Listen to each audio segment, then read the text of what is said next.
was all a dream. I used to read Word Up magazine, Salt and Pepper and Heavy D up in the limousine. Hey everyone, how's it going? Haven't made a video in a long time. At any rate, it's time to do another Oktava modification video. So maybe you've seen some of mine before. I did the 219, I did the 105.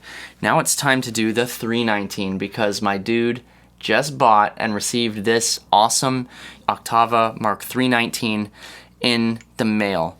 I know this is a genuine Oktava for at least two reasons. Number one, it's got a stamped serial on the bottom down here, which is important to look for. And also the screws are flathead screws. If you get Chinese copies, which are pretty rare, I've never come across one, but I've seen about it, I've read about it. They do exist. It's not gonna have a stamped serial on the XLR connector, and it's gonna have Phillips screws in there. So always look for those two things at least.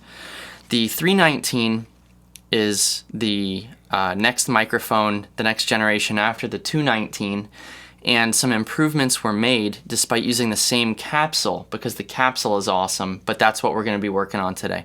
So some improvements include better circuitry on your low cut and your 10 dB pad.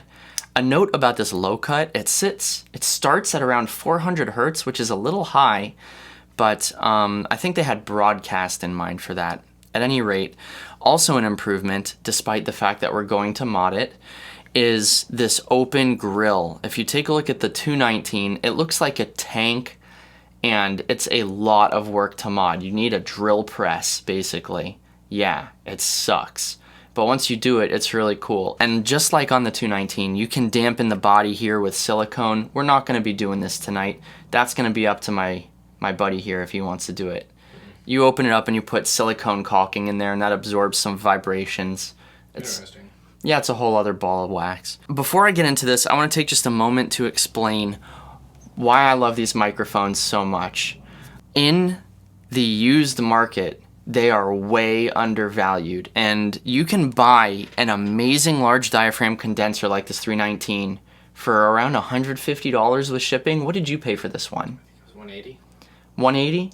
In excellent condition, he got a 319 for $180. I will take the Pepsi effing challenge against any other LDC that's brand new in that price range.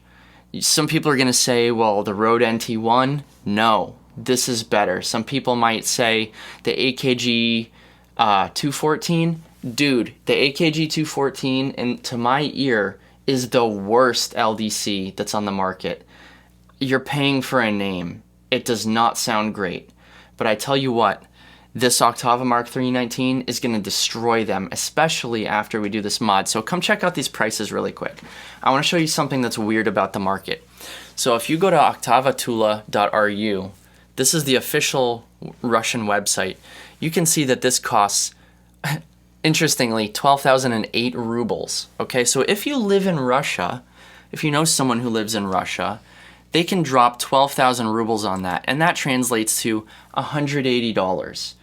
Now, interestingly, Russia faces a reverse problem on pretty much any other piece of music gear, where the stuff they want to buy is about twice as expensive, except for Oktava, because it's a socialized, I believe it's a socialized microphone company, and it's based in Russia. Okay, but if they want to buy any other stuff that we get really cheap, Focusrite, Korg, M Audio, Akai, stuff like that, they're paying double.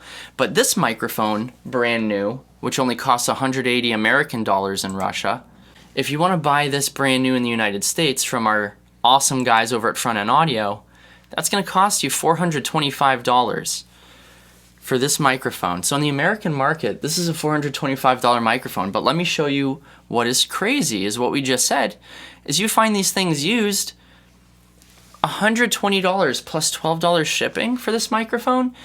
You can get an MXL 990 for like $100. And that's not even close to this. I really like Oktava a lot. In fact, I like it so much, that's part of what I'm using to record my voice right here. That's a 104. Let's get down to business. Here's what you're gonna need, definitely, to to do this mod. So you're gonna need some precision screwdrivers. This is just like a small screwdriver kit. You're gonna need a snippy device of some kind. Snippy boys. Snippy boys. And this is because we're gonna use this to remove the resonator disc that's on the capsule. A pair of needle nose pliers, so you can torture the microphone or anyone else.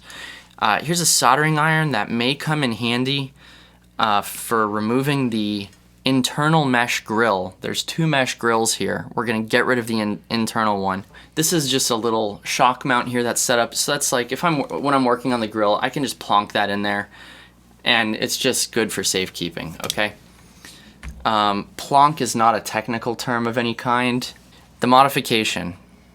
We're gonna remove the resonator disc that's on here, and we're gonna remove the internal mesh grill.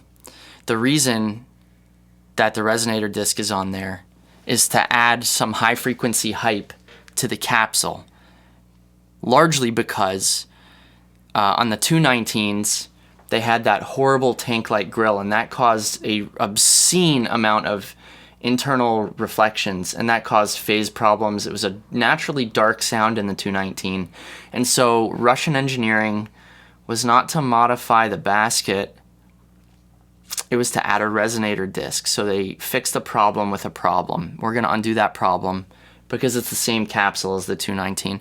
And we're also gonna get rid of that second mesh grill because we just don't need it. You might say, well, why don't we need it if they installed it? I say because, again, that's gonna cause more internal reflections. So the first thing we're gonna do, we just need to get this head basket off.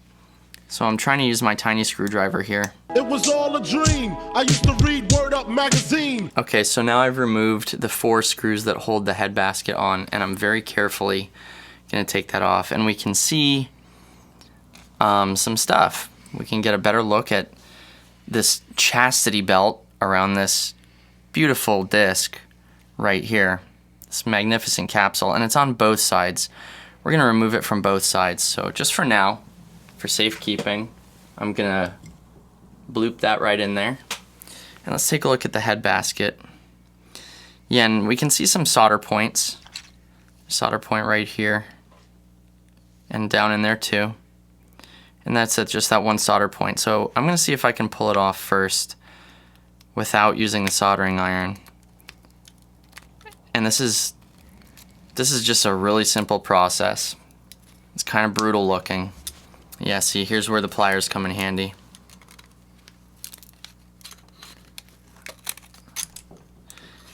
And I'm literally just tearing this out. There's no technique to this other than trying not to destroy the other grill or myself, and that's it.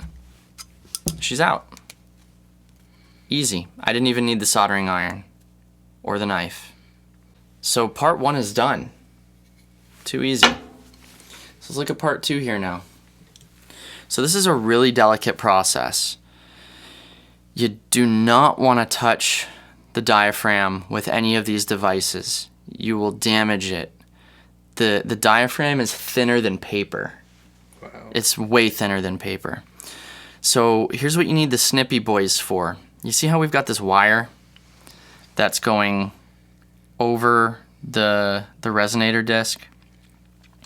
So the first thing I'm going to do is I'm going to hold the mic with that resonator disc kind of down, and I'm going to make cuts on the left and right side of that. So I'm just going to create a little channel through which I can pull the disc. So there's one. And the reason I'm tilting it down is because as soon as I make the second cut, that piece is going to fall off, and I don't want it falling on the capsule.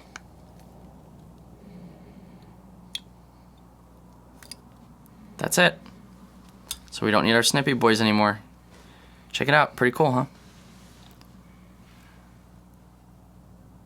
Yeah, so you can see that channel right there where that wire is just going to pass clean through. We'll take another flathead screwdriver. And general rule with screwdrivers is you want to try to use the biggest one that you can to minimize the possibility of slipping and to minimize the amount of work that you're doing. I'm just going to very carefully very deliberately start pulling these out. And I don't want to slip because it'll go straight through that diaphragm. The order you take these off is not important. The order you put them back on is important, and we'll get around to that.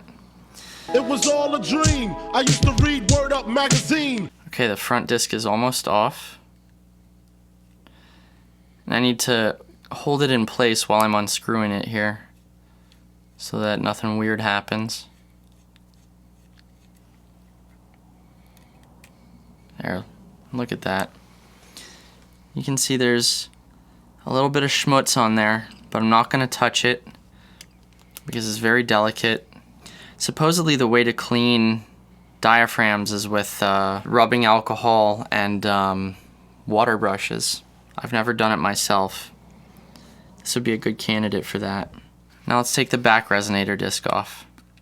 It was all a dream. I used to read Word Up magazine. Salt and pepper and heavy D up in the limousine. Hanging pictures on my wall. And she's free. That's it. It's a little terrifying to look at it like this. You feel too exposed? I feel too exposed. So like I said, the order of putting these things back together is important. And what you want to think about is like a tire. When you're putting a tire on your car, like a spare tire, you go in opposing directions. So, and we don't want this to be super tight. We're not going to the moon here. We just want this to hold this capsule together. So I'll just get that mostly tight, and then I'll go around and do a real tightening in a moment here. Every Saturday, rap attack Mr. Magic Molly Mall. I let my tape rock till my tape pop. Smoking weed and bamboo, sipping on private stock. Same thing on the back side. And we can see now that the screws are kind of protruding through on the back here a little bit, and that's fine. That's just because there's an amount of depth that gets added by the resonator disc. Way back when I had the red and black lumberjack with the hat to match. Remember rapping Duke? The hard, you never thought that hip hop. Okay, so now that all the screws are in, I'm just gonna go through and make sure that I like how tight they are. It was all a dream. That's it. Assume the grill goes back on, or we just raw dogging it from here on out. Let's put the grill on the mic. And now you can even see, like, just looking through this grill, can you see how much better that looks now?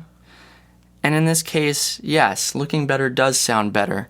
It's going to sound bigger, it's going to sound more open, and it's just going to be a more beautiful acoustic representation of whatever it is you're recording. With this 319, you can record pretty much anything, and it's going to be great. Would take it this far. Now I'm in the limelight cause I rhyme tight. Time to get paid, blow up like the... And she's done. That's it. It looks so much better to me. It looks like it's ready for music. And that's how you modify the 319. Thanks for watching. World trade, born sinner, the opposite of a winner. Remember when I used to eat sardines for dinner?